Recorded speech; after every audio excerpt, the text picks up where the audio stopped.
화이자에서 코로나 백신 출시 소식이 나온 날 폭등한 종목들이 있었죠. 그동안 코로나로 피해를 입은 기업들이었습니다. 항공주에서는 알래스카에어가 무려 20% 상승한 것을 포함해서 유나이티드 에어라인이 19.15%, 델타항공도 17%나 상승했습니다. 여행 관련 섹터도 주가 상승폭이 컸는데요. 크루즈 업체인 카니발이 무려 39.39%나 상승했고, 이 섹터의 다른 종목들도 모두 20% 이상 상승하면서 백신 출시에 대한 기대감이 주가에 반영됐습니다.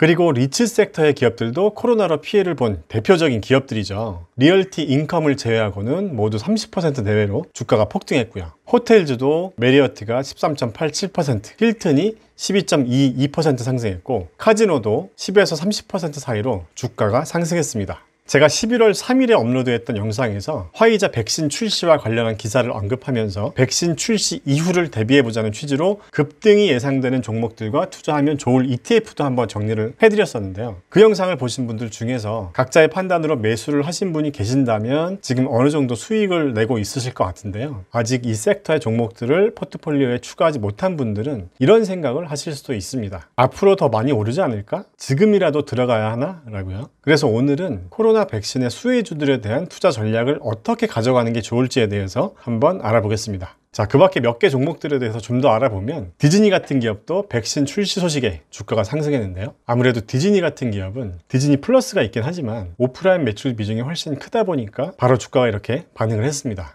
디즈니처럼 주가 변동성이 크지 않은 종목도 11월 9일에 주가가 무려 11.87%나 상승했죠. 반면에 그동안 코로나 수혜주였던 언택트 관련 종목들은 주가가 흘러내리고 있습니다. 아마존을 한번 볼까요? 백신 출시 뉴스가 나오고 이틀 동안 주가가 8.5% 정도 하락했고요. 대표적인 언택트 수혜주였던 줌비디오도 이틀 동안 27% 가까이 주가가 빠졌습니다. 자, 이런 상황에서 이 종목들을 보유하고 계신 분들은 이런 생각이 드실 수 있습니다. 특히 최근에 주식을 매수하기 시작한 분이라면 내가 상투해서 들어간 것은 아닌지 걱정되실 수도 있습니다. IT 중심의 성장주에서 가치주로 갈아타야 하는 것은 아닌지 말이죠. 자, 이 부분에 대해서 제 개인적인 생각을 말씀드리겠습니다. IT 섹터의 기업들 중에서 실적이 뒷받침되고 있는 종목들이라면 주가가 좀 하락해도 장기적으로 우상향할 것으로 생각합니다. 주가가 하락하면 오히려 추가 매수의 기회로 삼으면 어떨까 하는 게 제 생각이고요. 그리고 항공주와 여행주, 그리고 호텔이나 카지노주와 같이 코로나 대표 피해주들이 코로나 백신이 출시한다는 소식 이후에 이미 큰 폭의 상승이 있었는데요. 자, 그런데 지금 추격 매수해도 될지 궁금해하시는 분들도 계실 수도 있습니다.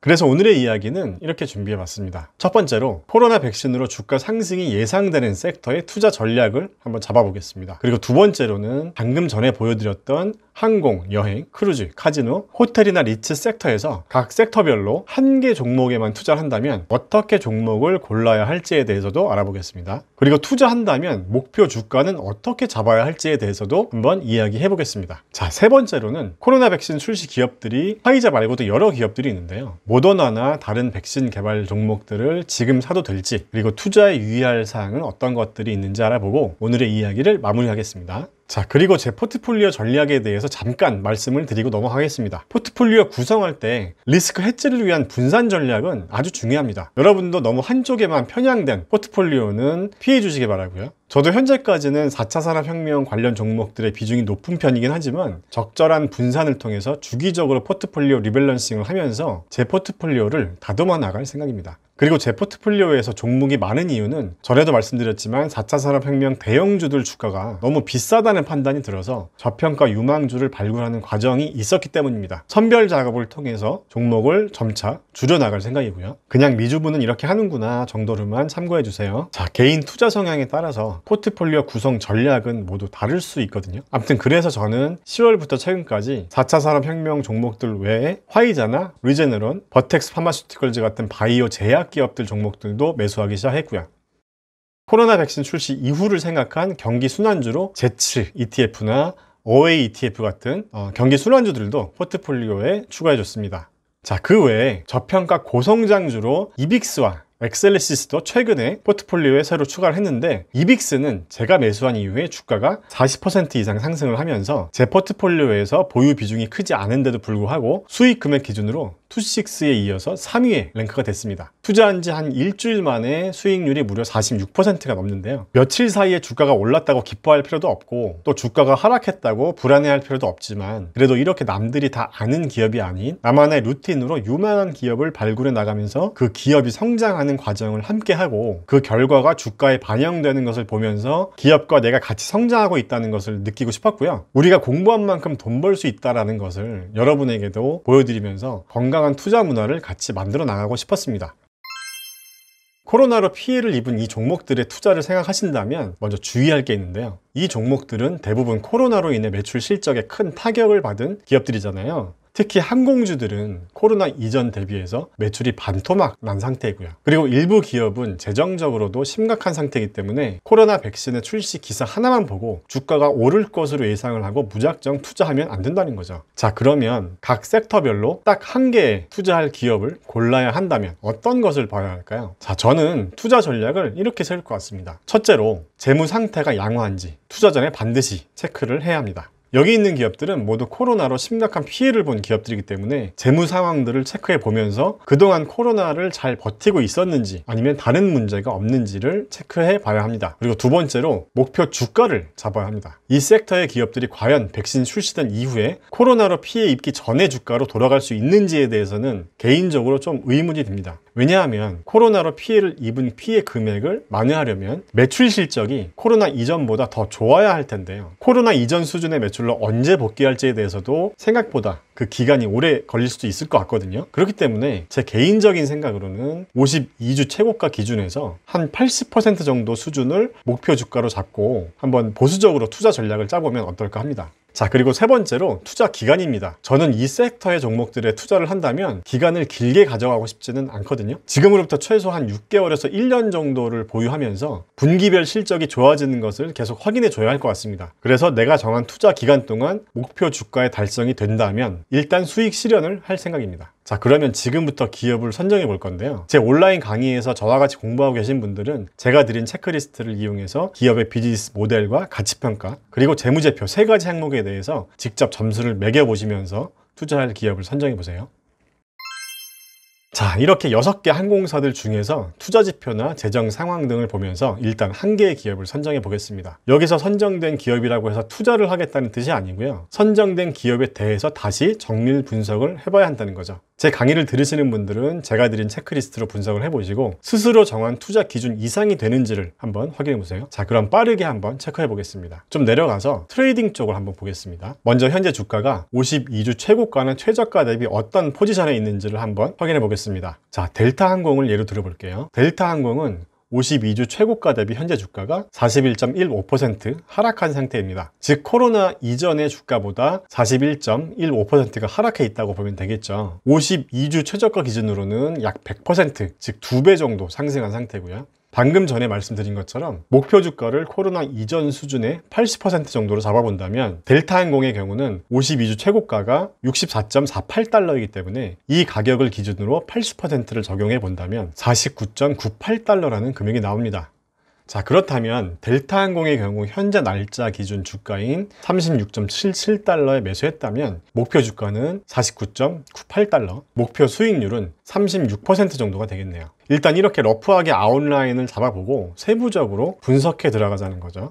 자, 나머지 유나이티드 에어라인이나 아메리칸 에어라인 그리고 사우스웨스트 에어라인도 이런 식으로 아웃라인을 한번 잡아볼 수 있겠죠. 참고로 사우스웨스트 에어라인이 다른 항공사들보다 52주 최고가 대비 주가가 마이너스 25% 정도밖에 안 빠졌습니다. 자, 밸류에이션 부분을 잠깐 볼게요. P 레이시오나 PEG 레이시오 같은 투자 지표는 모두 나와 있지 않습니다. 자, 순이익이 적자이기 때문에 모두 안 나와 있죠.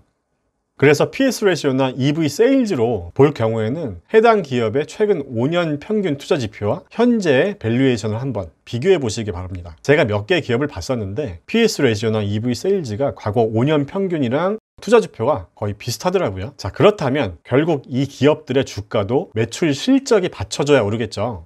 이 부분은 넘어가겠습니다. 그리고 성장성 부분을 잠깐 보고 넘어가겠습니다. Revenue Growth, 즉 매출 성장성을 한번 보고 넘어가겠습니다. YOY 기준으로 모든 기업이 직전 연도 대비 마이너스 50% 아래입니다. 자, 한마디로 매출이 반토막 나 있다는 거죠. 그 다음에 수익성 부분도 잠깐 보겠습니다. Gross Profit Margin, 매출 이익이죠. 델타항공이랑 아메리칸 에어라인은 매출 이익도 마이너스입니다. 자, 아무리 매출이 반토막 났다고 해도 이 부분 그로스 프로핏 마진이 마이너스라는 것은 좀 문제가 있어 보이거든요. 자, 자세한 내용을 보지 않더라도 저라면 이 부분이 마이너스인 기업을 굳이 선택하진 않을 것 같습니다. 참고로 LUV, 사우스웨스트 항공이 매출이익은 15.77%로 가장 좋네요. 자, 일단 2단계에서는 나머지는 별로 볼 필요가 없을 것 같고요. 어차피 다 안 좋을 테니까요. 자, 그럼 가장 중요한 재무 상황을 한번 체크해 보겠습니다.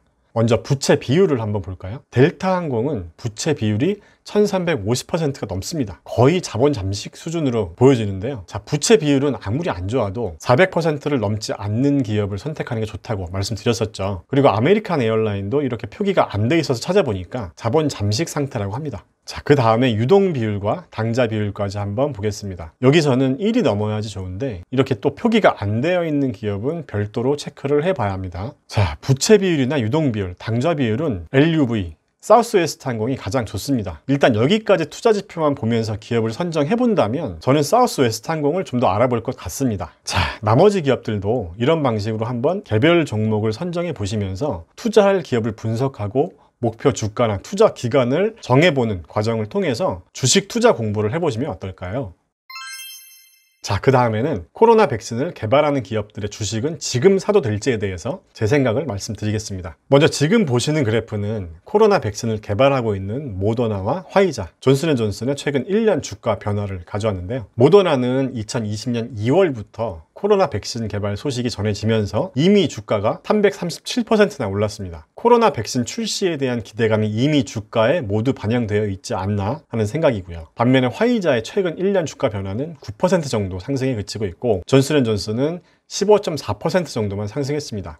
자, 그리고 밸류에이션을 봐도 모더나는 완전히 고평가되어 있습니다. 모더나 주식을 지금 매수하는 것은 좀 무리가 있지 않나 하는 생각이 들고요. 제가 화이자의 주식을 지난달부터 매수하기 시작한 것 같은데요. 지난 영상에서도 말씀드린 것처럼 화이자는 4% 정도의 훌륭한 배당금이 마음에 들었었고, 그리고 포트폴리오 분산 전략으로 선택했었던 종목이었었는데요. 물론 코로나 백신을 올해 출시한다는 소식도 화이자를 선택하는데 중요한 요소였죠. 자, 그래서 만약에 제가 이 종목의 주식을 보유하고 있지 않은데 굳이 이 중에서 한 개를 선택해야 한다면 화이자나 존슨앤존슨 중에서 좀 더 저평가되어 있는 종목을 선택할 것 같습니다. 자, 그리고 주주님들 참고하시라고 제가 기사를 하나 더 가져왔는데요. 화이자가 개발한 코로나 백신은 영하 70도에서만 보관해야 한다고 합니다. 참고로 모더나가 개발 중인 백신은 영하 20도가 보관 온도라고 하고요. 일반적인 백신의 보관 온도는 영하 8도 정도라고 하거든요. 백신의 보관이나 이동이 만만치 않을 것 같다는 생각이 듭니다. 이 기사를 한번 읽어보시면서 이 부분은 어떻게 해결할지 투자에 한번 참고해 주시기 바랍니다. 그리고 화이자나 모더나 같은 기업이 코로나 백신으로 인해서 예상 매출 실적이 얼마나 될지에 대해서도 여러 분석 자료들을 참고해서 투자 전에 한번 알아봐야 할 것 같습니다. 또 코로나 백신을 개발 중인 다른 기업들도 많이 있기 때문에 이 부분도 앞으로의 투자의 변수가 될 수 있겠죠. 경쟁자가 많아지면 그만큼 매출에 영향이 있을 테니까요. 그리고 이 표는 전에 한번 보여드렸었던 표인데요. 리제네론 분석 영상에서 한번 보여드렸었죠. 예방용 백신을 개발하는 회사 현황입니다. 자, 이 부분도 한번 보시면서 투자에 참고해 주시고요. 그리고 이 표는 코로나 치료제를 개발 중인 회사들입니다. 리제네론 같은 경우는 백신 출시 소식이 나오고 나서 이틀 동안 주가가 한 3.3% 정도 하락했는데요. 코로나 백신이 나올 경우 치료제 매출이 하락할 것이 우려돼서 주가가 하락한 것인지는 잘 모르겠네요. 아무튼 이 표도 한번 투자에 참고해 주세요. 오늘의 결론입니다. 백신 출시 이후에 주가 상승이 예상되는 경기 순환주들은 개별 종목을 분석해 봤는데 막상 투자가 망설여진다면 관련 ETF에 투자해 보면 어떨까요? 그리고 코로나 백신 개발 관련 종목들에 투자할 때는 밸류에이션 측정을 잘 하고 투자해야 할 것 같습니다. 이미 기대감이 주가에 반영되어 있다면 잘못 들어갔다가 물릴 수도 있겠죠. 그리고 이런 종목들 모두 단순히 기대감에 주가가 오르는 것은 경계하고 실제로 기업의 실적이 개선되는지 주기적으로 확인해야 합니다. 우리가 기업에 투자를 하기 전에 가치평가만 잘 하고 투자해도 적어도 우리 소중한 돈을 잃지 않을 것이라고 생각합니다. 돈을 잃지 않아야 우리가 돈 벌 수 있는 기회도 오겠죠. 자, 그러면 코로나 백신이 나올 때까지 항상 건강 유의하시고요. 우리가 노력하고 공부한 만큼 돈 벌 수 있다는 믿음을 갖고 저와 같이 계속 공부해요. 안녕.